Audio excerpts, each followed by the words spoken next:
Un producto o un servicio que prospera es aquel producto o servicio que tiene una comunidad que lo respalda. Que en el último tiempo está ocupando una gran importancia, que es la inteligencia artificial.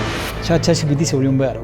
Cuando la abuela te dice estoy tirando prompts, ya es porque ya llegó a la masividad absoluta. ¿Cuántas personas actualmente se están certificando en Coder House? Es difícil generalizar diciendo, bueno, la universidad no sirve para nada, o determinados procesos no sirven para nada, ahora sobre todo que estamos con un auge de vendehumos. Según Harari, dice que dentro de 5 años no se sabe qué profesiones va a haber. Inevitablemente, eso va a suceder.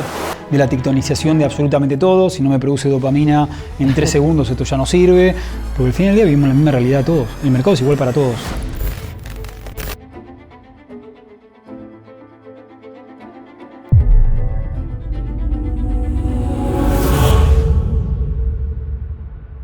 Hay personas que no solo detectan una oportunidad, la crean. Nahuel y Cristian entendieron hace ya más de 10 años que la educación necesitaba democratizarse. Lo que comenzó con cursos en coworkings, hoy es una comunidad que conecta y educa a miles de personas en toda Latinoamérica. Coder House se transformó en una de las plataformas EdTech más influyentes de la región, conectando educación con empleabilidad, tecnología y futuro. Pero, ¿quién es Nahuel Lema? ¿Qué lo mueve? ¿Cuál es su misión detrás de todo esto? Hoy en la emisora de podcast tenemos el placer de entrevistarlo. ¿Cómo andas, Nahuel? Todo bien, muchas gracias. Alta presentación, ¿eh? ¿Te gustó? Me encantó, muy buena. Empezamos bien, ¿no? No, está perfecto, me encantó, muy buena, muy buena, muy buena. Bueno, antes que nada, agradecerte por haberte hecho el espacio. Sabemos que sos una persona muy ocupada y para nosotros es un enorme placer tenerte. No, muchas gracias, muchas gracias. Un honor estar aquí, me encanta la producción, me encanta todo el equipo que hay, espectacular, espectacular. Bueno, Nahu, ¿empezamos? Dale que sí. Quiero arrancar, vos pones el punto de partida, preguntándote, Nahuel antes de Coder House. Nahuel antes de Coder era un programador, lo sigo siendo, me sigo autopercibiendo como un programador, por más que ya no programo con tanta intensidad. Programador que programaba en corpo, de miles de empleados, tipo la minia, la imagen que cualquiera puede tener de una mega corporación. Bueno, eso, un eslabón más de una gran cadena, pero a mí me encantaba. Yo aprendí un montón, no me arrepiento de absolutamente nada de haber estado en un equipo de 20, 50, 100 personas. Me parece que enriquece un montón y que por lo menos dentro de mis oportunidades que he podido cosecharme en aquel entonces, haber participado de todas esas grandes estructuras, tener una visión global de lo que se puede hacer, de las herramientas que hay, de las metodologías, del alcance, de la visión. Creo que me sirvió muchísimo, pero un poco conectando los puntos hacia atrás, y la única forma de contar la historia es basándose en sucesos pasados. A lo largo de mi vida fue transcurriendo y conectando todos estos puntos, me fui dando cuenta que empecé en una mega corporación y cada transición a un nuevo empleo, un nuevo rol o una nueva oportunidad que se me fue abriendo, la estructura iba reduciéndose. ¿Se puede saber de dónde arrancaste? Empecé en una empresa que se llamaba Global Logic, que antes se llamaba Cúbica. Global Logic es una mega corporación gigantesca que tiene filiales en todo el planeta, y había comprado una filial acá en Argentina que se llamaba Cúbica, que eran 50 personas y pasamos a 400 personas, vi todo ese crecimiento. Terrible. En el mundo eran como 10.000, que fue una locura. Luego pasé a Globant, cuando Globant tenía 10.000 empleados, ya hace una eternidad atrás. Hoy tiene, no sé si 30.000 empleados, y vi todo ese crecimiento también, o formé parte de grandes procesos de grandes clientes, con ya clientes multinacionales, con metodologías ya muy remotas que quizás en otros clientes que había tenido en otras software factories no había tenido. Después pasé por Clarín también, y poco a poco me fui dando cuenta que las estructuras iban cada vez más chiquitas. Y de Clarín salté a una startup, que no era una startup, más una pyme, eran como 60 o 70 personas, y eso me gustaba mucho más. Y empecé a encontrar un patrón común en mí, que me gustaba la forma en la que podía aportar tanto valor con 4 o 5 líneas de código que le facilitaba la vida a un montón de personas, porque el impacto era inmediato. O sea, no había grandes procesos burocráticos de aprobaciones. No, subo esta línea de producción, hoy la desarrollo de la mañana, a la tarde la subo a producción, y ya en ese mismo momento estás generando algún tipo de resultado. Sentías que tu laburo quizás era más importante e impactaba más, ¿no? Definitivamente. ¿Y qué hacías ahí? O sea, en todos los laburos donde estuviste, ¿hacías desarrollo? Totalmente. Totalmente, siempre desarrollo. Encontré como mi elemento que era programar en JavaScript, que es el lenguaje que no que desarrollé yo, ¿no? Sino que me he desarrollado yo como profesional, y todos los años fue primero como colaborador, contributor, de empezar a desarrollar, software designer, full stack, frontend y todos estos roles que empezaban a aparecer en aquel entonces, y poco a poco fui adquiriendo más tecnología, que también por suerte JavaScript fue y lo es un gran lenguaje de programación súper popular, una altísima demanda, y yo agarré esa ola porque yo empecé a programar ya por el 2008, por lo tanto si hay programadores que están viendo de esa época, recordarán que fue una época de pleno empleo, no había nadie que no sepa programar, que no tenga trabajo, y que de alguna manera JavaScript se desarrolló en los últimos 15, 20 años. JavaScript pasó a ser un lenguaje de segunda a un lenguaje de primera, súper diverso, con un montón de herramientas, con un montón de complejidad. Y yo agarré esa ola y proyecto que ya está empezado a estar con JavaScript, con X o Y Framework, pero que de alguna manera había una gran renovación y yo me sumé a esa ola. Por lo tanto, cada uno de los proyectos me fui complejizando a mí, yo como desarrollador, agarrando más amplitud de tecnología, más responsabilidades, y fui creciendo. Ahí de a poquito, los equipos eran cada vez más chiquitos, pero las responsabilidades eran mucho más grandes, concluyendo al final, cuando entro a Coder con otro rol que era más para ser profesor y ayudar y colaborar con alguna manera, terminé siendo el CTO de una startup de 10 personas.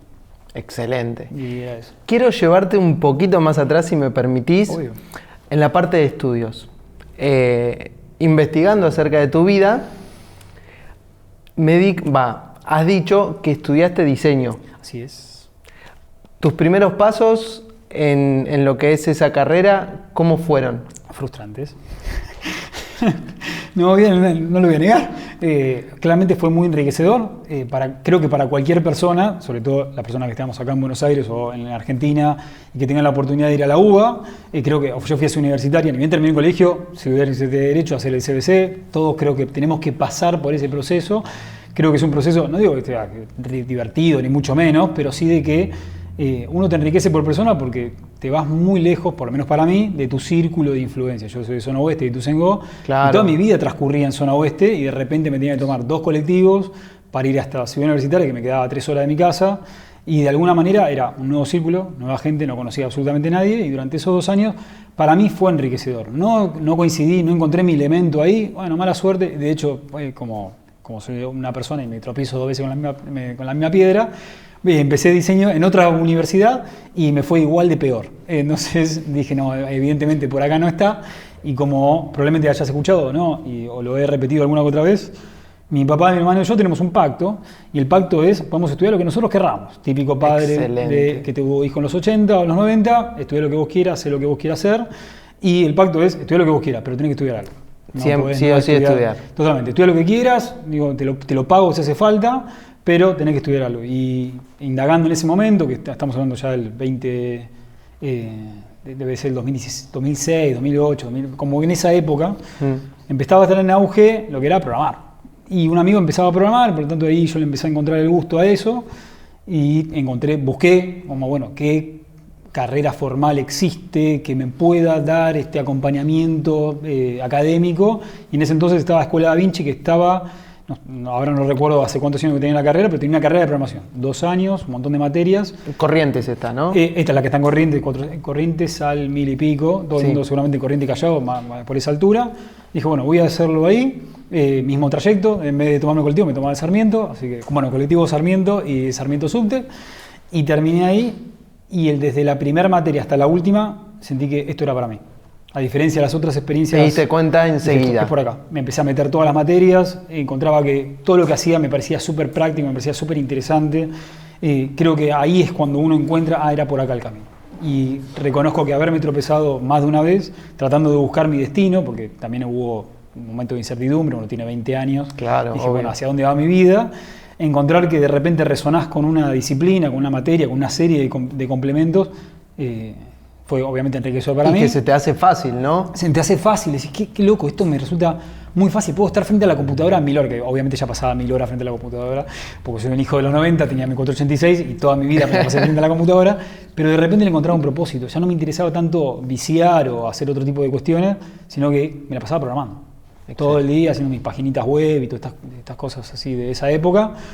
Y cuando ni siquiera terminé la carrera esta que era súper breve, era de 2 años, y ya conseguí trabajo en GlobalLogic, que fue la primera. Y ahí arrancás. Ahí arranco porque uno de mis profesores me había recomendado para ingresar ahí, y después de una búsqueda entré. Era un momento espectacular para entrar en este tipo de trabajo y me dio la visión de una mega corporación, un gran equipo, como que aprendí de todo, estuve como 3 o 4 años ahí, y fue para mí súper enriquecedor, y de eso no me arrepiento para nada.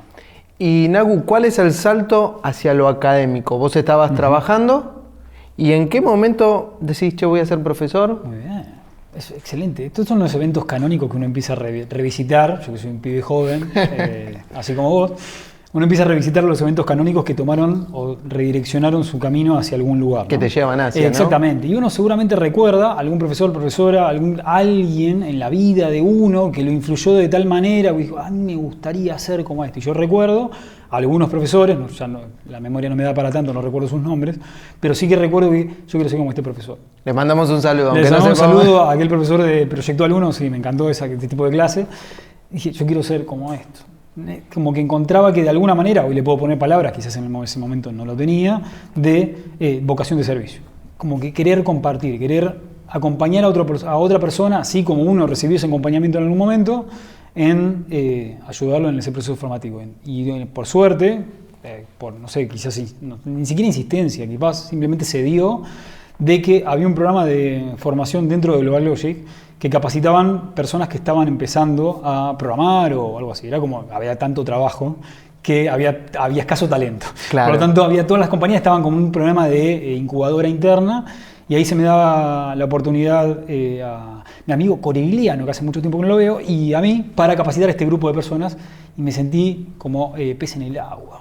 ¿Te gustó? O sea, acá hay algo y lo hacía con total soltura, pero una naturalidad total. Nadie me dio feedback, no había ningún proceso, absolutamente nada, pero yo sentía que había encontrado de nuevo este elemento de compartir. Por lo tanto, dije, voy a probar de ser profesor. Pero no voy a dejarlo tan al azar. Yo que considero que la educación es algo que uno tiene que formarse. Voy a empezar a hacer cursos. A mí me encantaba hacer cursos, voy a hacer cursos, varios cursos de distintas disciplinas. Me gusta ir haciendo completamente cosas complementarias de alguna manera.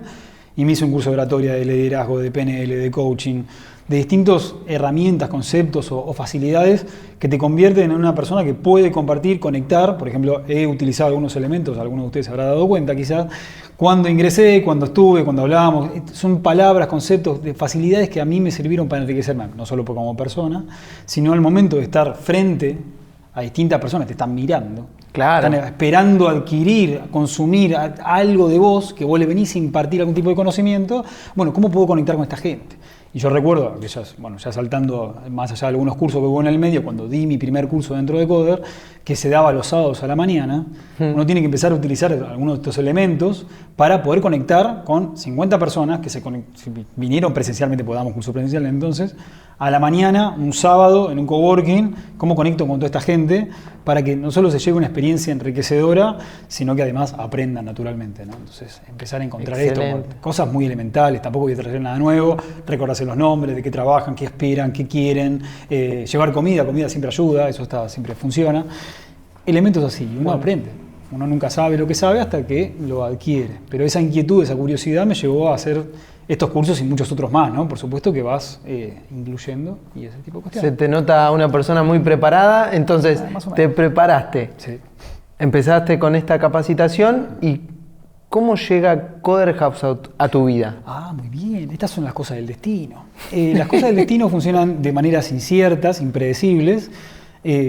Obviamente voy a sacar esa palabra porque no queda bien, pero sí de que en aquel entonces, cuando había pleno empleo, allá por el 2011, 2012, estaban empezando a ver el auge de las meetups, todo este concepto de conectar gente con networking, como buscar cosas comunes, y muchas empresas, en su afán de contratar talento, hosteaban mucho estos eventos. Y recuerdo un evento que se hizo en las ex oficinas de Microsoft, sí. Un sábado a la mañana.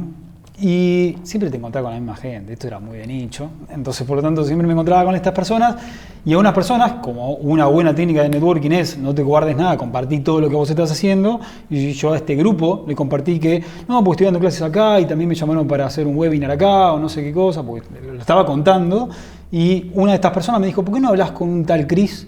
Está con una startup que no me acuerdo cómo se llama, pero te comparto el mail, y vos le mandás un mensaje. Y escribile, que creo que está buscando profesores de programación. Y digo, bueno, sí, dale, buenísimo. Entonces, un sábado me pongo a ver y me pasa el mail, y el mail tenía un dominio, naturalmente. El dominio decía coderhouse.com, y digo, bueno, vos hasta ahí ni idea. Yo no tenía ni idea, ¿no? Yo en otra burbuja, vivía completamente lejos, porque esto va a traer otros descubrimientos en mi vida. Entro a coderhouse.com y digo, esto está muy bueno. Los programas están muy actualizados. No sabía quién estaba a cargo de los temarios, pero dije, esto es muy interesante. ¿Año recordás? Esto habrá sido en el 2015. 2015. Mediados de 2015, 10 solamente años fue en atrás. invierno. 10 años atrás. 10 años atrás. Este año, de hecho, esto es medio atemporal, vamos a hacer un asterisco acá, pero justo esta semana grabé los reels de los 11 años y yo me sumé a Coder hace 10. Excelente, toda una vida. Y una vida, unas arrugas y unas canas encima. Pero bueno, más allá de eso, cerramos el paréntesis y volvemos para la realidad. Veo este sitio web de coderhouse.com, que después me entero que era un WordPress, común y corriente, nada del otro mundo, donde me pongo en contacto y le digo, Cris, me encantaría colaborar, me voy a ayudar para ver qué puedo hacer. Yo estoy haciendo esto y esto. Los temarios que estás ofreciendo me parece súper interesante. La premisa me parece que está buenísima. Y podés contar conmigo. De nuevo, esta vocación de servicio no tengo problema, decime cómo te puedo ayudar y yo con gusto te ayudo. Y que él me dice, sí, necesito ayuda con los contenidos, con los profesores. Estaban empezando a crecer, que hoy lo miro con retrospectiva y nos hacíamos mala sangre por pavadas, pero en ese momento era como un gran tema. Por lo tanto, ahí hago otro descubrimiento. Me dice, no, venite a mis oficinas. Bueno, dale, voy a las oficinas. Quiero que tengas en cuenta de que yo vengo del mundo corpo. Claro. Yo voy a la oficina y es un piso en un edificio, no sé, en Laminar Plaza, tope de gama. Y de repente entro y era un coworking. Y yo en mi vida había entrado en un coworking. No habías entrado jamás nunca. En mi vida. De repente Chris viene en patinete. ¿Y esto qué es? Había mesas, la gente, bueno, pero mucha gente. Había 8 mesas y cada mesa era una oficina. Y era todo abierto. Digo, ¿qué es esto? ¿Qué onda? ¿Qué es esto acá? ¿Dónde está? No, estamos en la mesa 6, allá al fondo. Y ahí como me empiezo a empapar de esto un poco, en un viejo edificio que ya no existe más, que era el primer edificio de Área 3. Y dije, acá hay algo, viejo. Acá esto me está gustando. Encontraba como había una disrupción, había una rebeldía, había algo, el espíritu de startup, estilo coworking, todas estas relaciones, imágenes que podemos relacionar a este concepto. Dije, acá hay algo. Y ahí me empecé a empapar de cuál era la misión de Chris, cuál era lo que quería impartir. Empezaba a ver el auge de los coworking, por lo tanto había como una nueva forma de conectar con el trabajo, había una nueva forma de conectar la educación, que era justamente el modelo que Chris estuvo impartiendo, que era dar capacitaciones en espacio de coworking. No, era simplemente eso. En vez de llevarlo a un lugar rígido, tener la flexibilidad de un lugar copado, lindo, diferente. Y hasta ese entonces, en Coderhouse, ¿cuántas personas eran? ¿Recordás? Yo creo que eran 5.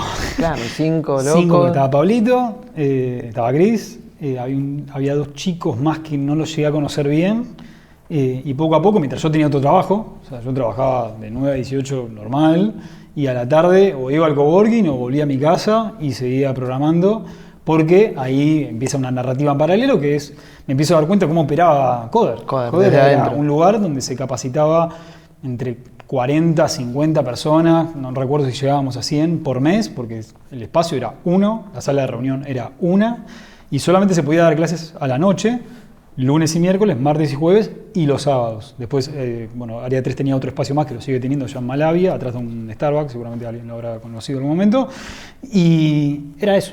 Por lo tanto, la gestión era un WordPress para la venta por WhatsApp, porque no había ni link, el link de Mercado Pago venía después, no estaba automatizado, no existía ninguna de esta magia, y un Excel para manejar los scripts, los pagos, las comisiones y este tipo de cosas. Y en un momento yo le digo a Chris, yo me dedico justamente a esto, a automatizar, escalar y agilizar operaciones, para eso me pagan. Claro, vos entraste como profe. Totalmente. Y de repente me encuentro con esta realidad y digo, Chris, yo como desarrollador de software, las empresas pagan a otras empresas para agilizar, automatizar y escalar back office o operaciones o cuestiones por el estilo, que era básicamente la carrera que había tenido en corporativo. Claro, y esto es una pavada. Lo tuyo, acá ya está, esto en un par de fines de semana, me lo saco de encima y alto free lo acabo de ligar. Y Y bueno, años después, obviamente ya conectando los puntos hacia atrás, se convirtió en la base fundacional y todavía sigue funcionando por suerte una parte muy mínima, ¿no? Ya pasaron 11 años, imagínate lo que debe tener. Hay de todo en la viña del Señor y Coder se iteró muchísimo, pero se construyeron los fundamentos de lo que era la ventaja competitiva, que años más adelante se convirtió, que es nuestro Dash, que es nuestro back office, nuestra API principal, que ahora ya son microservicios, es algo muchísimo más complejo, nuestra plataforma y nuestro www, que no era nuestro e-commerce. Esos son los 4 pilares cuyo primer commit lo hice yo, y el primer deploy y todas estas cosas, y conecté todos los cables porque, bueno, tenía ese conocimiento. O sea que empezaste siendo vos y hoy en día... Y hoy ya es una mega complejidad, microservicios por todos lados, plataformas, retrocompatibilidad, porque imagínate 11 años, hay que darle soporte a la primera comisión que fue digitalizada como a las comisiones que tenemos ahora. O sea que Coder House comienza con cursos presenciales, hoy en día es una plataforma 100% online. ¿En qué momento ocurre ese cambio y qué llevó a hacer ese cambio? Excelente pregunta. Otro evento canónico en la vida. Uno no puede determinar cuándo son los eventos canónicos, simplemente suceden y uno con retrospectiva puede ir hilando cuáles son los eventos canónicos que modificaron el rumbo de cualquier destino. Y el rumbo de ese destino se cambió cuando nos invitan a participar de UTEC Ventures. UTEC Ventures es una universidad que tiene una vertical que invierte en startups. Parte de la filosofía pre-pandemia era invierto en startups extranjeras para que vengan al país, en este caso Perú, abran operaciones, contraten personal y bueno... ¿Prepandemia lo decís por algo? Porque, claramente, todo tiene que ver con todo, es una narrativa. Excelente. Y en ese momento, que fue a mediados de 2019, Chris viaja a Perú a recibir este dinero para poder abrir operaciones en Perú y nos cruzamos con una realidad que ya nos empezábamos a cruzar en Argentina. En Argentina teníamos una fuerte operación, principalmente en Capital, principalmente en Buenos Aires, pero en el resto del país teníamos comisiones no con la recurrencia que uno puede llegar a tener, teníamos comisiones activas casi regularmente en Santiago, también en Montevideo, y en Perú teníamos una diferencia horaria de 2 horas, ya era más complejo, el conseguir espacios ya empezaba a tener algún tipo de dificultad, no era tan fácil, conseguir profesores tenía otro nivel de complejidad, y cuando uno abre la capacitación presencial, no alcanza con tener un espacio, no alcanza con tener un profesor, necesitas llenar esa capacitación con gente, de verdad, y que esté y que pueda hacer el curso. Y a la noche. Y a la noche. O sea, un nivel de complejidad que quizás eran alertas que a lo largo del tiempo habíamos visto, pero que quizás decidimos ignorar. ¿Por qué menciono esto? Porque hace muchos años, vos eras joven, todavía estabas en el colegio, pero vino Y Combinator a la Argentina. Y Combinator. Y Combinator vino a la Argentina a buscar startups hace muchos años, en una empresa que ya no existe más, que tampoco vos no recordás, pero se llamaba Bluesmart. Y en Bluesmart hacían las valijas inteligentes. Pioneros, fueron un unicornio, en ese momento eran tope de gama. Y YC, formaban parte del portfolio de YC, y hicieron las entrevistas ahí. Y la persona que se entrevistó, que ahora no recuerdo su nombre, pero si lo buscan, aparece como es una de las caras que está siempre streameando, o estaba streameando en su momento. Y nos dicen, chicos, su modelo no va a escalar. En menos de 5 minutos ya lo deschavó todo el negocio y dijo, no, miren, no van a poder conseguir ni el talento disponible para impartir los cursos, ni los espacios disponibles para impartir los cursos en el momento que quieran para las personas que lo quieran hacer. Era como una serie de cuestiones que también dentro de un país como Argentina, que es un país gigantesco, tan despoblado, es difícil que al mismo momento 10 personas quieran hacer un curso de marketing digital en el centro de Mendoza. Claro. Es súper complejo, complejísimo, no se dan ni idea de lo difícil que es. Por lo tanto, en ese momento habíamos decidido, bueno, hagamos un curso online, en vivo, para ver qué hay. Allá por el 2017 estoy hablando, para hacer un mero asterisco. Y ese curso la verdad que no había salido muy bien. La plataforma no era Zoom, era otra, ya no recuerdo ni el nombre de cuál era. Lo había dado yo ese curso para probar y nos quedó como esa herida de decir, no era por acá, sigamos con los presenciales. Y volviendo al 2019, en ese proceso de tratar de hacer funcionar Coder House en Perú, Chris dice, hay que reencauzarlo para algún lado. En ese momento, ya para agosto del 2019, teníamos unos 500 estudiantes cursando en simultáneo. Era un número igual. Era, para nosotros, yo pensé que esto era la panacea. Pensé que hace un par de años dábamos, clases a 50 personas por mes. De repente, en agosto del 2019, ya éramos 500. Éramos 15, 20 personas. Nos costaba escalar, nos costaba la operativa, era como todo difícil. Apalancados mucho con software, tratando de automatizar, agilizar para que cada persona tenga su herramienta para poder ejercer bien su trabajo. y se decidió, bueno, pivoteemos otra vez, probemos de vuelta a hacer cursos online en vivo. En ese momento ya Zoom estaba pisando cada vez más fuerte y yo lo veía como un gran potencial porque a diferencia de otras herramientas, cualquiera sean, había alguna que otra más o menos, Zoom te ofrecía integración completa, puedes automatizarlo por completo. Y eso era una gran ventaja para nosotros en aquel entonces. Te permitía hacer inscripciones, generar links, bueno, tenía un montón de facilidades que yo consideraba que era lo mejor. ¿La conocías hasta La había escuchado algunas cosas, creo que había participado en un Zoom alguna vez y era como la anécdota, y esto capaz que sirve como asterisco también o como dato de color, que por ejemplo más adelante teníamos que dar capacitaciones de cómo usar Zoom. Porque estábamos. Claro, o sea, no era nada. Antes de la pandemia era nada. Era una herramienta más del montón que capaz alguien usó en algún momento, pero no era lo que es hoy, que es la norma. Ya es el verbo, ya hacemos un Zoom. Claro. Entonces, ya cuando llegas a ese nivel, ya estás en el común de las personas. Y dijimos, vamos a intentarlo. Y en menos de un mes desarrollamos todo el concepto de la cover beca.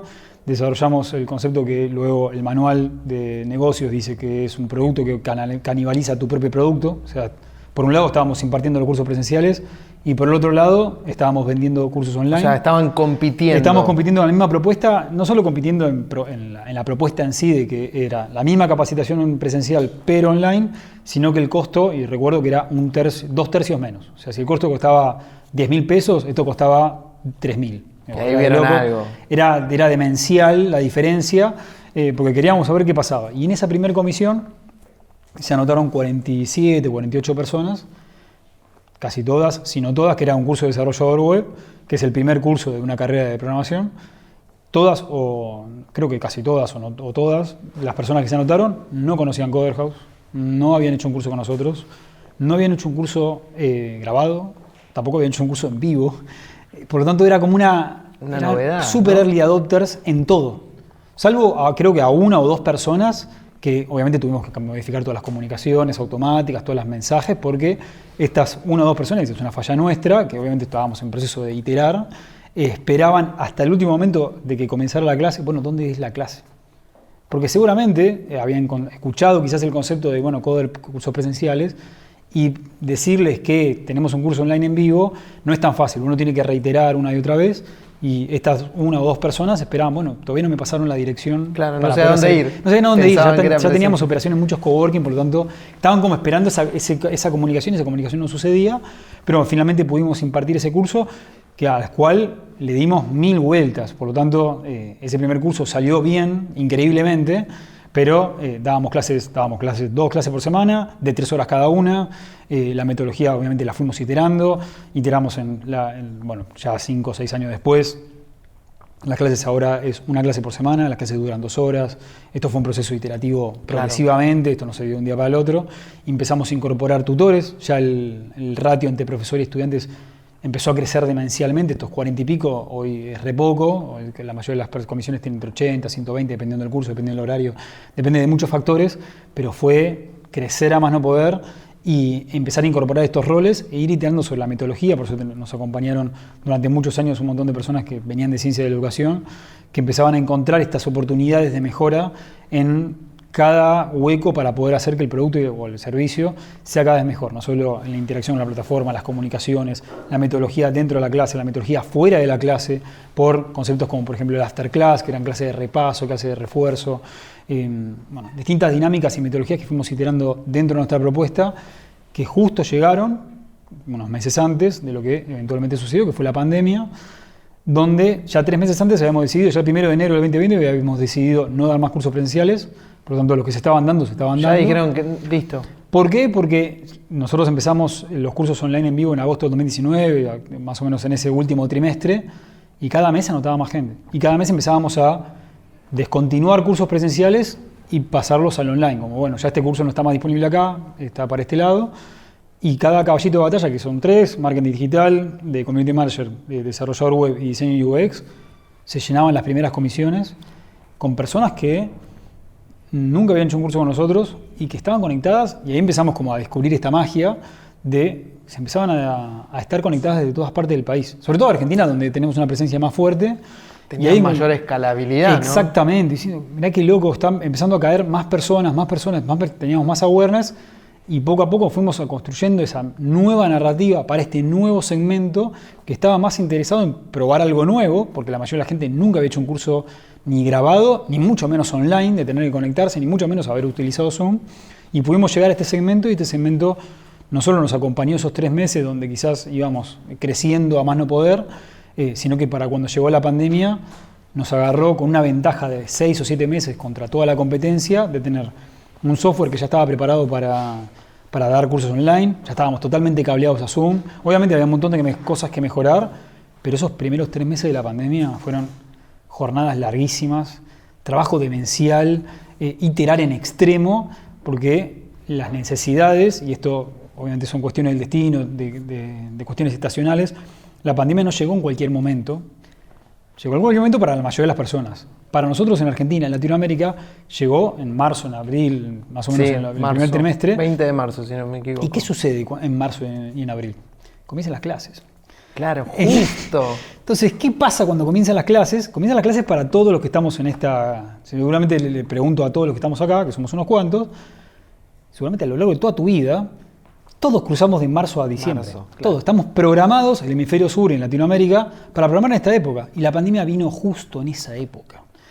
Para nosotros fue, no hay mal que por bien no venga, para aquellas instituciones que no estaban preparadas porque el mundo seguía funcionando con el mismo mindset, se la dieron en la pera. Claro, no ya tenían todos los programas hechos para... Exactamente. Entonces toda esa necesidad que no supieron satisfacer vino a Coder, porque la necesidad de formarse sigue existiendo. Ahora de repente teníamos más tiempo, mucha gente tenía más dinero porque no lo estaba gastando o en viajar o en otro tipo de actividades quizás más sociales que derivaban en gastos extraordinarios, y había como una necesidad de, bueno, hay que apalancar, hay que aprovechar este tiempo, hay que aprovecharlo con algo, y esos 3 meses fue pasar de, no sé, de 2.000 estudiantes mensuales a 8.000 en muy poco tiempo. Esto deriva en cuando muchas otras empresas estaban desvinculando gente porque se estaban achicando porque no daba abasto la operación o su caja se había quedado corta. Nosotros estábamos contratando a más no poder. Entraba gente todas las semanas para distintos temas que no podíamos escalar o que necesitaban operativo, o necesitábamos supervisar, necesitábamos más ojos en todos lados. Si bien siempre desde el inicio de nuestro back office lo pensamos con una mirada muy de... Esto va a ser terminología muy de fábrica, ¿no? Pero es de scoreboard, tener bien métricas, un tablero de salud, midiéndolo exactamente qué está sucediendo en cada comisión todo el tiempo, porque al final del día esto es un negocio donde hay personas involucradas todo el tiempo. Personas que imparten un servicio y personas que lo reciben, por lo tanto, si uno no puede estar ahí supervisando, necesitas métricas que supervisen absolutamente todo. Tenemos distintas formas de medir la calidad del servicio y teníamos un tablero donde mirábamos qué estaba pasando todo el tiempo. Y eso es muy importante en un negocio que es súper masivo, donde hay 10.000 personas usando en simultáneo, necesitas saber esas cosas. Por lo tanto, esos 3 meses necesitamos más gente que supervise mejor, que mejore todos los procesos para supervisar más, mejor y con mayor precisión. ¿Y cómo gestionaron, a ver, lo llevo a otra escala, a nosotros como agencia, crecer? Obviamente lleva un desafío eso, ¿no? Más personas, mejorar la organización.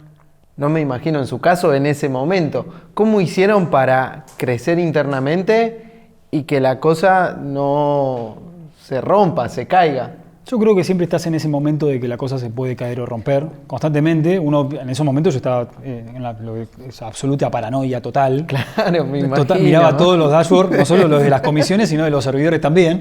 No, estaba cosas que podían romper en cualquier momento, no porque estuviesen mal o bien hechas, sino porque uno nunca sabe dónde está el incidente. Los accidentes pasan justamente porque son accidentes. Uno nunca sabe dónde está el detonante. Si uno pudiese prever los accidentes, de alguna manera podría ser previsor. Hemos tenido incidentes como cualquier organización que escala exponencialmente, pero los hemos sabido resolver todos de la mejor manera posible para poder darle continuidad. Para mí es súper importante y lo mantenemos desde siempre. Al ser un producto o un servicio que está dirigido por personas, para personas en simultáneo, no es que es algo que subo la grabación y ya la gente la ve cuando quiere, no, se da que en momentos precisos, tenés que darle continuidad a todo lo que pasa. Y es súper importante, disponibilidad, continuidad, porque el tiempo de la gente vale mucho. Tiempo, dinero y esfuerzo no vuelve. Por lo tanto, si la persona se va a conectar a las 7 de la tarde, tiene que garantizar que a las 7 de la tarde eso esté disponible. Y tiene que pasar. Y hemos hecho que hacer jornadas de guardia, miles, infinidad, de lunes a lunes, porque sobre todo en la época de la pandemia, que estábamos encerrados, porque había muchas cosas para hacer, Claro, era levantarse a las 6 de la mañana, revisar, y hasta que no se apaga la luz a la noche, era meterle, arreglar, programar reportes, dashboards, y poder agilizar todo lo que se pueda. Lo dijiste a la pasada recién. Sí. ¿Por qué los cursos siempre fueron y son en vivo y no lo pensaron on demand? Excelente pregunta, porque si no tendríamos ventaja competitiva. Excelente. Necesitas una ventaja competitiva y para nosotros, creo, y así como mencionaba que estamos todos programados para formarnos de marzo a diciembre, estamos todos programados para recibir información de otra persona, un ser humano. Y nosotros atendemos esa necesidad de una persona que quiere conectar con otra persona, con un profesor, un tutor, con un grupo de compañeros, para poder adquirir este nuevo conocimiento, ya sea en formato de herramientas, habilidades o lo que sea, porque desde el jardín de infante que aprendemos en conjunto y recibimos el conocimiento de otra persona que tenga algún tipo de expertise relacionado a algún tipo de disciplina. Y aparte en conjunto, que creo que es parte de la fórmula, que los cursos comiencen, terminen y lo puedas incorporar a una rutina. Es otra ventaja competitiva, a diferencia de un curso que puede estar grabado o que puedas ver el curso en Estás YouTube. obligado a asistir a la clase, si no... Somos hijos del rigor. Si no asistís, perdés la regularidad, como en el colegio, y como en la facultad o con la maestría. Si vos no asistís, se pierde eso. Tenés que obligarte, incorporar esa rutina de adquirir ese conocimiento a tu rutina, porque si el curso está disponible 24/7, así tenga una fecha de expiración o que se habilita en determinado momento, que esté disponible en cualquier momento, no está en el calendario, no hay un horario que diga disponible en cualquier momento. En cambio, una clase que está en vivo, comienza a las 7 y termina a las 9. Durante esas 2 horas se va a impartir la clase para que puedas conectar con tus compañeros, para que puedas conectar con tu tutor y que por supuesto puedas conectar con el profesor para ver el tema y aprender secuencialmente. No sirve mucho, claramente hay diferencias de si yo adquiero un curso grabado o veo 12 horas de un curso de corrido en YouTube, por ejemplo. Difícilmente la adquisición de ese conocimiento sea el mismo que impartido a lo largo del tiempo con una narrativa donde el conocimiento es adquirido, madurado, procesado y practicado, que en una maratón de 2. Esto no es una serie, no hace falta. Claro. Esto se imparte en el tiempo como cualquier otro proceso formativo. No es que inventamos la rueda de alguna manera, simplemente mejoramos lo que existía para un grupo de personas o un segmento mayoritario que busca adquirir este conocimiento. Y por suerte el mercado lo ha validado y esos 500 personas presenciales que buscaban este tipo de conocimiento y que luego en la pandemia, en ese mismo mes, un año después, ya eran más de 10.000, hoy son más de 25.000, 30.000 por mes, que buscan adquirir conocimiento de esta manera. ¿Crees que, bueno, magnífico, en cuánto tiempo, en 1 año, en 2 años, crecieron abismalmente? ¿Crees que como ventaja competitiva que recién decías es esto de las clases en vivos o hay algunos otros puntos que los diferencian? Yo, por ejemplo, puedo pensar la comunidad que tiene Coder House en relación de otras instituciones. Exactamente. Ahí voy a traer lo que dice el manual. Acá no inventé la rueda, ya el manual lo dice. Un producto o un servicio que prospera es aquel producto o servicio que tiene una comunidad que lo respalda. Si no tienes una base de usuarios que defiende la marca, que son promotores de la marca, que lo recomiendan, incluso para nosotros casi 1/3 y a veces la mitad, o depende del mes, depende de las campañas que nosotros hagamos, suele ser de referido. Gente que cuando encuentra la oportunidad para recomendarlo entre un grupo de amigos, un grupo A, B o C, que son de determinados rangos de reconocimiento, capaz que estás en un evento donde no conoces a nadie y lo recomendás, bueno, eso es un grupo más extenso. Y si surge en la conversación recomendarle a alguien, más allá del curso en sí, sino la forma de adquirir el conocimiento, 1/3 y a veces 1/4 viene por recomendado. Y eso es espectacular porque es la comunidad que lo respalda, esa es una de las grandes ventajas. Y hoy tenemos cientos de miles de personas porque al final del día se va acumulando en el tiempo. La otra ventaja es que la metodología fue cambiando y nos fuimos adaptando a las necesidades que la persona va requiriendo, sobre todo porque fuimos afinando un poco también el nicho al cual le hablamos. Yo menciono nicho como si fuesen 2 o 3 personas, pero la verdad son miles de miles, pero es un punto de dolor o una necesidad que un grupo de personas mayoritario comparte, que es, la mayoría son personas de entre 26 y 36 años, que se pagan el curso con su propio sueldo, lo que significa que trabajan, lo que significa que están invirtiendo en formarse. ¿Para qué? Para poder acceder a más y mejores oportunidades. Porque al final del día vivimos en una sociedad, sobre todo acá en Argentina, donde consideramos que el conocimiento y la educación es una palanca de ascenso social. Si yo quiero acceder a más y mejores oportunidades, por ósmosis no va a suceder. ¿Hay afortunados que por oficio lo consiguen? Sí, buenísimo por esos afortunados. El otro 99% tenemos que ir a la facultad, tenemos que aprender, tenemos que invertir a la noche en formarnos, en capacitarnos, en leer, en estudiar, en ver. Bueno, ese trabajo hay que hacerlo. Y por suerte es un gran grupo que confía en que hay que formarse. ¿Cuántas personas actualmente se están certificando en Coder House? ¿Tienen ese número? Lo tendría que medir. Hoy podría haberlo medido para estas métricas que estamos capturando por estos 11 años. Y más o menos se ven. El problema es que los cursos terminan. No digo el problema. Lo bueno es que los cursos terminan todo el tiempo. O sea, empiezan y terminan constantemente.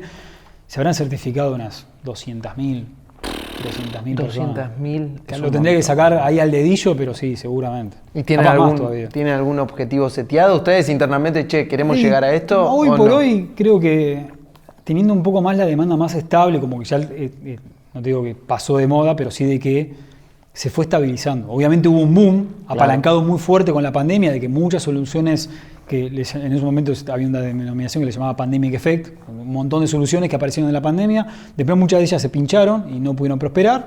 La nuestra, por suerte, gracias a Dios, se pudo prevalecer porque era una metodología que había gente que estaba necesitando. Y al principio era bueno superar los 100.000, pero ya los 100.000 ya los pasamos allá por el 2022, después los volvimos a superar en el 2023, los volvimos a superar en el 2024 y ojalá, hoy el objetivo para mí a nivel enriquecedor de narrativa sería ya superar el 1.000.000 de inscriptos. Me hubiese gustado llegar antes del 10 años, 1.000.000 de inscriptos sería espectacular, no se logró, ojalá se logre el año que viene o este mismo y sería espectacular, 1.000.000 de certificados. Y Nagu, ¿son conscientes del impacto que eso genera, o sea, que ustedes están generando en la comunidad? Y la verdad que sí, no te lo voy a negar. No, eso es lo bueno de quizás yo que tengo más tiempo para ir ahora que tengo más tiempo para ir a distintos encuentros, por ejemplo, me compartían que había personas acá. Acá todos cursamos algún curso. No sé si me lo dijeron para quedar bien o simplemente para hacerlo. Real. Y algo que hablábamos fuera de cámara, que nos llamó mucho la atención, que nos pusimos de acuerdo, es el tema de que los profes preguntan mucho, o sea, piden mucho feedback. Eso es a propósito, ¿no?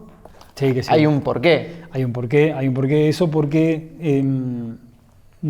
siempre trabajé en todo el proyecto que había mencionado al inicio de la conversación, y obviamente está la cultura del feedback y está todo muy romantizado, pero cuando entré a Coder entendí lo que era el verdadero feedback de verdad. Cuando vos tenés una relación muy cercana con el producto, con lo que finalmente tanto el usuario consume, tanto del lado del proveedor, que en este caso sería con el profesor también es parte del ecosistema, tenés que pedir feedback de todos los puntos de contacto que tiene el usuario con vos. Por lo tanto, se evalúa el profesor, el tutor, bueno, en ese momento el espacio, se evalúa el contenido, la metodología, y el profesor también puede evaluar cómo estuvieron los estudiantes, cómo estuvieron el espacio, bueno, la metodología, el contacto para con nosotros. Todo eso hay que canalizarlo, sembrarlo y procesarlo. Ahora procesamos, creo que ya superamos los 5 millones de feedbacks, sino 6 millones o 7 millones, porque es un montón. Y tratar de finalizarlo para entender patrones, ir mejorándolo. Creo que la última vez que interactué, ahora hago otro tipo de encuestas más relacionadas a otro tipo de iniciativas, que no sé si vamos a llegar a tiempo para conversarlas, pero en las que interactúan con las clases en sí, teníamos como 40 iteraciones de todo tipo de mejoras. Es un montón. Para que las personas nos puedan dar feedback. Imagínense que con cada solución que todos los que estamos aquí, y la persona que nos está viendo del otro lado también, siempre va a haber algo que pide que le dé feedback, como mínimo. Y por lo general, mucha gente se va a sentir frustrada, y cuando se siente frustrada, deja el feedback negativo, lo cual no ayuda mucho. Y pedir que la gente deje feedback positivo es súper difícil, porque la persona tiene que haber encontrado ese momento, wow, ese servicio 11 estrellas, que dijo, esto está tan bueno, que lo voy a compartir y voy a poner mi nombre en esa recomendación. Por lo tanto, el profesor tiene esta cultura de feedback, o el profesor o los tutores o todo el ecosistema tiene esta cultura de feedback porque estamos obsesionados con eso. Todo lo que hacemos, ya sea interno o externo, que involucre o no el servicio, tiene que ser evaluado, indiscutiblemente. Creo que nosotros usamos Typeform y estamos casadísimos con Typeform. Typeform está en el tier 1 de clientes, no solo por la cantidad de encuestas, sino por la intensidad de nuestro servicio, que no es simplemente mandar una encuesta, como quizás cada uno de todos nosotros está acostumbrado, que es al finalizar el servicio. No, yo te pregunto clase a clase. Ahora, Clase ya, a clase. ahora ya no tanto, sino una vez por semana, pero sí de clase a clase y lo fuimos mejorando. Por ejemplo, antes teníamos la encuesta de satisfacción al final, ahora no solo tenemos la encuesta de satisfacción al final, sino a mitad del curso, para saber cómo venimos. Cómo venimos, hay que corregir algo y que el equipo de educación y operaciones se ponga en contacto con las personas o que pueda hacer las correcciones necesarias, porque ya hay toda una metodología, ya hay un montón de casos que nos va dando experiencia para poder reencauzar, porque al final del día, vuelvo sobre una misma premisa que mencionabas un poco, el tiempo, el dinero y el esfuerzo de la gente no vuelve, es finito. Es lineal, es lo que estamos pasando ahora en este momento, es el momento presente, y todo lo que hayamos invertido tiene que tener un retorno. Y si la persona se va del curso sin haber obtenido una respuesta positiva a alguna de estas 3 preguntas de mi dinero valió, mi tiempo valió y mi esfuerzo valió, no queremos que diga no, alguna de las 3. Tiene que decir que sí, porque ese es nuestro objetivo. Estamos impartiendo un servicio y queremos que la persona se lleve lo mejor. Y si no se llevó algo enriquecido de todo el proceso que acaba de pasar, fallamos. Y no queremos eso. Queremos promotores, gente que recomiende nuestro producto, porque si no, este tercio o un cuarto de personas que lo recomendaría, no lo haría. No lo haría, exacto. Así es. Según Harari, ¿qué dice Harari? ¿lo conoces? Sí, por supuesto que lo conozco. Dice que dentro de 5 años no se sabe qué profesiones va a haber. Correcto. Que la mejor manera de estar preparados para el mundo que viene es estar en constante aprendizaje. Eso está muy atado a la premisa que ustedes tienen, ¿no? Es decir, aprender un conocimiento, una habilidad en un término de tiempo relativamente corto, foco en práctico y salir al mundo laboral. Cosa que tal vez una carrera universitaria no puede prometer tal agilidad. ¿Coincidís? Creo que hay distintos matices. Es difícil generalizar diciendo, bueno, la universidad no sirve para nada o determinados procesos no sirven para nada. Ahora, sobre todo, que estamos con un auge de vendehumos que te venden resultados inmediatos.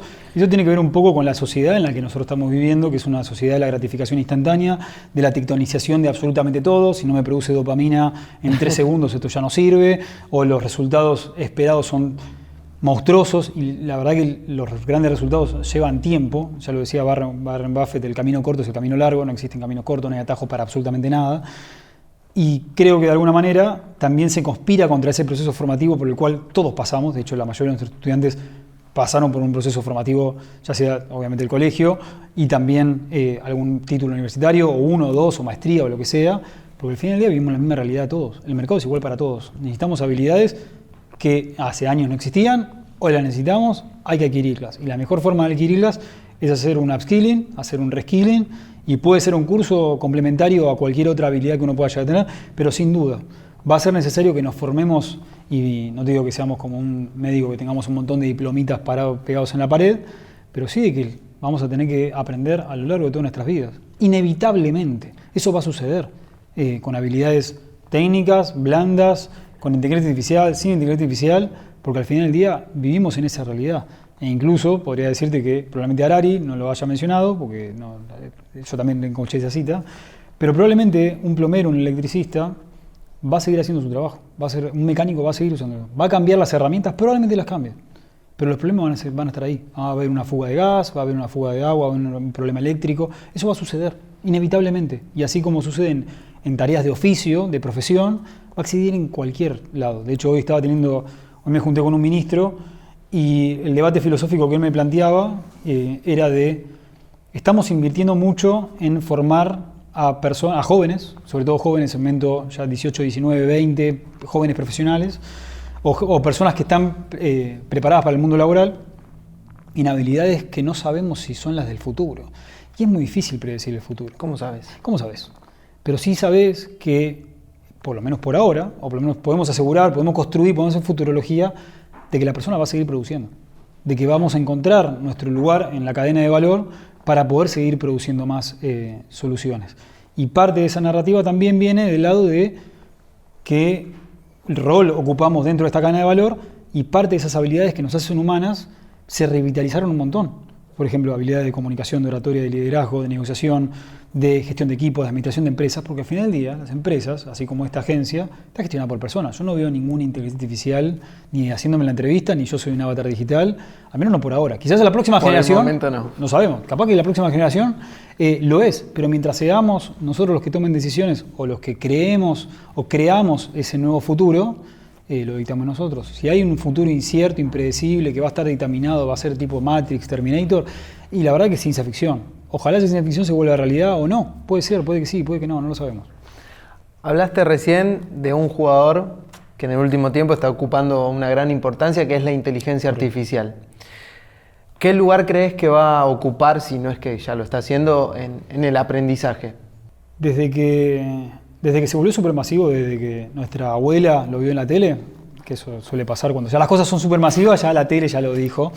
Ya no están de nicho. Claro, cuando la abuela pregunta eso. Exactamente, cuando la abuela te dice estoy tirando prompts, ya es porque ya llegó a la masividad absoluta, ya lo conoce todo el mundo. De hecho, hoy estaba escuchando de que con esto de lo que estuvimos viviendo en estos últimos días de Estudio Ghibli y todas las imágenes, de que Sam Altman dijo que ChatGPT estaba ganando 1 millón de usuarios por hora o algo por el estilo, tipo, de locos. Lo que imparta, más allá de 1 millón de usuarios por hora. Lo escuchaba hoy, no lo voy a creer. De locos, ya están friendo GPUs. Bueno, habían pedido que dejen de utilizarlo porque ya la tía Mirta está tirando, todo el catálogo de fotos, la está digitalizando para que tengan foto de perfil de la tía. Exactamente. El rol que va a ocupar ya se volvió natural, ya se volvió un verbo.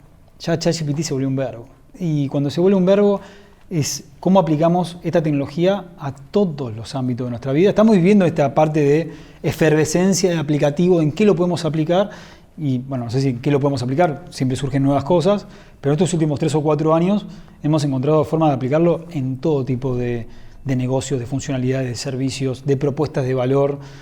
Creo que estamos viviendo en esa fase de exploración que genera probablemente ansiedad, que genera un futuro incierto, porque no sabemos hacia dónde va. Todas las obras, por lo menos hasta ahora, son todas, creo que de bien, y creo que enriquecen, ya sea, por ejemplo, para editar este audio para después o el video, va a servir para eso, para hacer clips, para encontrar mejores momentos. Bueno, todo tiene su funcionalidad, todo tiene su nicho. Y dentro de la educación, desde que ChatGPT, sobre todo la versión 3, ya parece que fue hace una eternidad, lo empezamos a incluir en las distintas disciplinas que teníamos en los cursos. Por ejemplo, estás cursando Product Manager y eventualmente llegarás a la clase de cómo aplicar inteligencia artificial dentro de Product Manager. Y así lo fuimos aplicando. Hay un curso especial, ¿no? Actualmente. Exactamente. La propuesta fue mejorándose a lo largo del tiempo. Al principio era incluir conceptos o herramientas o habilidades de inteligencia artificial dentro de las distintas disciplinas. Progresivamente se convirtió en un curso que se llama Fundamentos de Inteligencia Artificial, que el año pasado fue extremadamente popular. Uno de los grandes cursos que empezó en el último puesto y terminó en el puesto 15 o 14 de los cursos más realizados de alguna manera en el año pasado. Y eso derivó en otros cursos más, muy relacionados, quizás por parte del nicho, capaz parte del segmento, no por algo que hayamos buscado. Mucha gente de ventas, de comercial, de marketing, mucho lado relacionado a exponer algún tipo de producto o servicio a través de redes, porque también las herramientas que utiliza este segmento están muy apalancadas con la inteligencia artificial. Todo lo que hizo Meta para poder mejorar los ads es de locos. Todo lo que hace Google con ads es de locos también. Y claramente, si ellos estas herramientas las están utilizando, uno tiene que ayornarse, decir, bueno, ¿cómo puedo usar yo también inteligencia artificial para vender más, promocionar más, mejorar mis reportes? No sé, distintas soluciones que uno pueda llegar a requerir. Por lo tanto, la educación y la AI eventualmente van a ser, no digo un sinónimo, pero sí van a estar, bueno, ¿cómo aprendo esto con inteligencia artificial? ¿Cómo me complementa? ¿Cómo me da superpoderes? ¿Cómo me da mejor efectividad? ¿Cómo puedo utilizarlo? Incluso, y acá paso el chivo porque no lo voy a evitarlo. Obvio. Nosotros tenemos una serie de iniciativas que se llaman Coder Camp, y una de estas iniciativas, uno de estos spin-off de Coder Camp es un programa abierto de empleabilidad, abierto, gratuito online, que casualidad lo conduzco yo, pero más allá de eso, que otro chivo más, este Coder Camp AI, a lo largo de 4 clases, lo que impartimos es cómo aplicar AI con diseño, cómo aplicar AI para diseño, para marketing, para programación y data y para producto y data, perdón. Entonces, con cada una de las disciplinas viene un experto, un referente, que en este caso son distintos profesores nuestros, que imparten abiertamente para todo el mundo cómo aplicar esta tecnología con la disciplina en la cual impartimos. Por lo tanto, eventualmente va a ser sinónimo. Ya la gente está esperando de alguna manera ¿Cómo aprendo esto?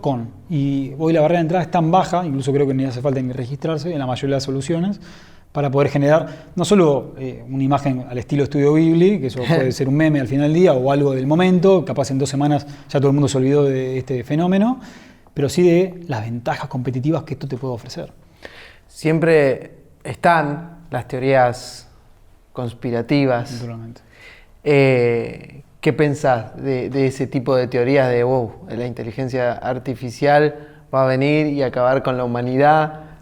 Yo creo que hay de todo, hay que mirar tendencias. Yo recuerdo, esto capaz ya es muy de nicho, capaz que la persona no está viendo, esta capaz no le va a tocar un poco lejos, pero a veces es interesante ver las tesis de los fondos de inversión. Esto es súper nerd, ya estamos hablando de algo súper nerd. Las tesis de inversión de los fondos te dan una vista del futuro. Porque, ¿qué significa esto? Un fondo de inversión por lo general gestiona inversiones de mucha gente, capital, de mucha gente, y lo canaliza a través de distintas empresas, distintos portfolios, distintas startups. A lo largo de los años, por ejemplo nosotros cuando entramos en Y Combinator en el 2020, el mundo entero estaba buscando soluciones educativas, formativas, por lo tanto muchos fondos estaban invirtiendo en soluciones de este estilo porque veían que en el futuro, si nos retrotraemos en ese momento donde estábamos todos encerrados, de que el mundo iba a ser digital. Zoom crece exponencialmente, se cotiza en bolsa, se vuelve súper grande. Muchas otras soluciones como Zoom también crecen un montón y muchas soluciones educativas también crecen exponencialmente porque pivotean también otro negocio, así como el nuestro, a online en vivo o distintas soluciones para impartir educación de forma extremadamente masiva. Si la masividad acá en Argentina para nosotros fue de miles, imagínense en continentes, en territorios grandes, extensivos como China o India, donde darían la clase para 50.000 personas. Claro. Estamos hablando de volúmenes gigantescos. Bueno, ¿cómo le dan solución a este tipo de problemas nuevos en el mundo que acaban de suceder? Y a lo largo de estos últimos años, las tesis de inversión de los grandes fondos fueron cambiando. Y vos podés ver, no solo el resultado, porque a veces capaz que no es en público, en qué invirtieron en el último batch o en la última ronda o en qué están invirtiendo. Por ejemplo, para traer algo más contemporáneo, de este año en particular, bajó fuerte la inversión en empresas de Latinoamérica y de FinTech, porque ya se llegó medio como a una panacea, por lo que uno puede ya entender de lo que nos transmiten las distintas fuentes de información, de que se están convirtiendo en, no digo monopolios, pero sí en que ya que empiezan a grandes referentes, N26, Nubank, distintos bancos que ya acapararon muchísimo mercado, Ualá, por ejemplo, que levantó una ronda súper grande, pero ya no se está invirtiendo tanto en fintech, como que bajó mucho esa burbuja de alguna manera, tampoco se invierte tanto en educación, para que vean que de todos lados va perdiendo el foco, pero sí, volviendo al tema, a la pregunta que vos me haces, de conspiranoica de la inteligencia artificial nos puede llegar a dominar, muchas tesis de inversión del último año, viendo el contexto geopolítico en el cual vivimos, empezaron a invertir en inteligencia artificial aplicada a la militar. En startups que se dedican a generar nuevos productos y servicios relacionados a la fuerza bélica. Porque el mundo se está rearmando, lo podemos ver, por ejemplo, en políticas que tiene este actual gobierno de comprar equipamiento militar. Brasil hace lo suyo, Chile hace lo suyo, para que vean que no es solamente Argentina. El mundo se está armando, ojalá que no suceda nada porque nadie quiere una guerra, claro. Pero sí de que si los fondos están viendo que el mundo está virando a tensiones geopolíticas, probablemente haya startups, soluciones, emprendedores que se dedican a ese nicho. Porque es un mercado, y es un mercado que mueve toneladas de dinero y se requiere, por ejemplo, y ya para no indagar tanto, porque capaz que no es tan interesante, la guerra de Ucrania se basó en 2 titanes. Uno que tiene todo el capital y otro que busca capital para hacer soluciones pequeñas pero de escala. Y fue una guerra de drones contra tanques. Alguien esos drones lo desarrolló. Claro. Alguien, en el momento, y yo conocí a una persona que se dedicaba a hacer eso, y alguien lo tiene que hacer. Y hay fondos que invierten en eso, porque ven que el mundo está girando por ahí, así como en su momento había muchos fondos que invertían en cripto, muchos fondos que invertían en tokenización de activos, muchos fondos que invertían en todo tipo de tendencias que fueron pasando. Hoy pareciera ser que una de las tendencias esas, no es todas, es una tendencia, es invertir en equipamiento bélico. Esperemos que no se use. No, por supuesto que esperemos. No. Pero sí, es una realidad que está creciendo mucho. Quizás para cambiar un poco de tema y ya para ir cerrando, llegaste a consolidar una de las plataformas más grandes de la región. ¿Se imaginaban esto cuando recién habían arrancado en esas primeras reuniones? No, para nada. Yo honestamente creía que ya 500 estudiantes en agosto de 2019 era un gran logro para mí. Ya le estábamos, creo yo, en la versión más naif de uno. estábamos ayudando a formar a 500 personas y yo ya era feliz. No esperaba mucho más. Yo ya me sentía feliz en el sentido de cómo soy yo, de lo rebelde que puedo llegar a ser, de la narrativa que uno se cuenta, de un grupo de pibes sumamente rebeldes, queriendo hacer cosas diferentes, impartiendo formaciones de una manera diferente en coworking, súper copado, divertido. Yo ya era feliz ahí. Todo lo que vino después obviamente fue espectacular y sigue siendo increíble, pero yo no me imaginaba, jamás. De hecho, que hacía las guardias las primeras noches, sí. Seguramente no todo el mundo ha tenido el acceso a esto. Zoom, cuando vos tenés muchas cuentas, te da un panel para gestionar todo, naturalmente, ¿no? Porque nosotros tenemos ya un montón de cuentas de Zoom para poder gestionarlas, y tenés un panel de control, y yo me quedaba viendo a la noche en una tab cuánta gente en vivo teníamos. Y tengo capturas se conectó la persona número 1000. Se conectó la persona número 5000, se conectó la persona número 10000. Y tengo esas noches, obviamente con mucha nostalgia, hoy ya es miles de miles, completamente distinto, no tiene tanta magia como en esa primera vez, pero sí de que uno no sé si lo planea. Yo creo que las cosas se van sucediendo, a veces suceden cosas malas, a veces suceden cosas buenas, no todo es risas y diversión, no es que todo fue fantástico, todos hemos sufrido un montón, muchísimo. Creo que he llorado más de adulto que de joven, por las distintas dificultades por las que uno tiene que pasar, distintos desafíos que uno tiene que atravesar, distintas noches en vela que uno tiene que pasar, distintos incidentes que uno tiene que vivir, y que al final del día, cuando tu negocio se vuelve supermasivo o el servicio que uno está ofreciendo es supermasivo, las implicancias y las consecuencias también son supermasivas. Hablabas mucho de, no sé si hablábamos fuera de cámara, de que le dedicabas mucho tiempo al proyecto. ¿Cómo separás vida privada de vida laboral? ¿Eso sabés diferenciarlo? ¿Te cuesta al día de hoy? Hoy ya tengo mis canas encima, ya tengo mis cicatrices, ya puedo contarlo desde otra perspectiva. En su momento claramente genera dificultad, genera momentos súper complejos, decisiones muy difíciles, conversaciones de una complejidad y de un estrés altísimo, porque cada momento que pasás es un segundo que es el momento presente. Y lo que vayas a decir más adelante puede determinar un resultado totalmente inesperado.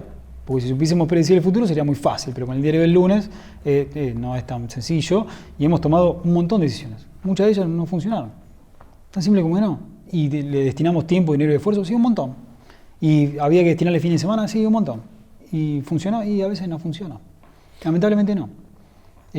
Por suerte muchas veces no, muchas veces funcionó, ¿no? Ese 80-20 para generalizar, ese 20% sí funcionó y por suerte pudimos brindar, pero creo que hay todavía un espíritu y que por suerte Cris tiene muchísimo de esa personalidad muy emprendedora de seguir iterando, seguir empujando los límites, seguir mejorando la propuesta, seguir probando cosas nuevas, teniendo en cuenta de que muchos de esos experimentos capaz no funcionan. Por ejemplo, hubo cursos que salimos al mercado y no los compró nadie.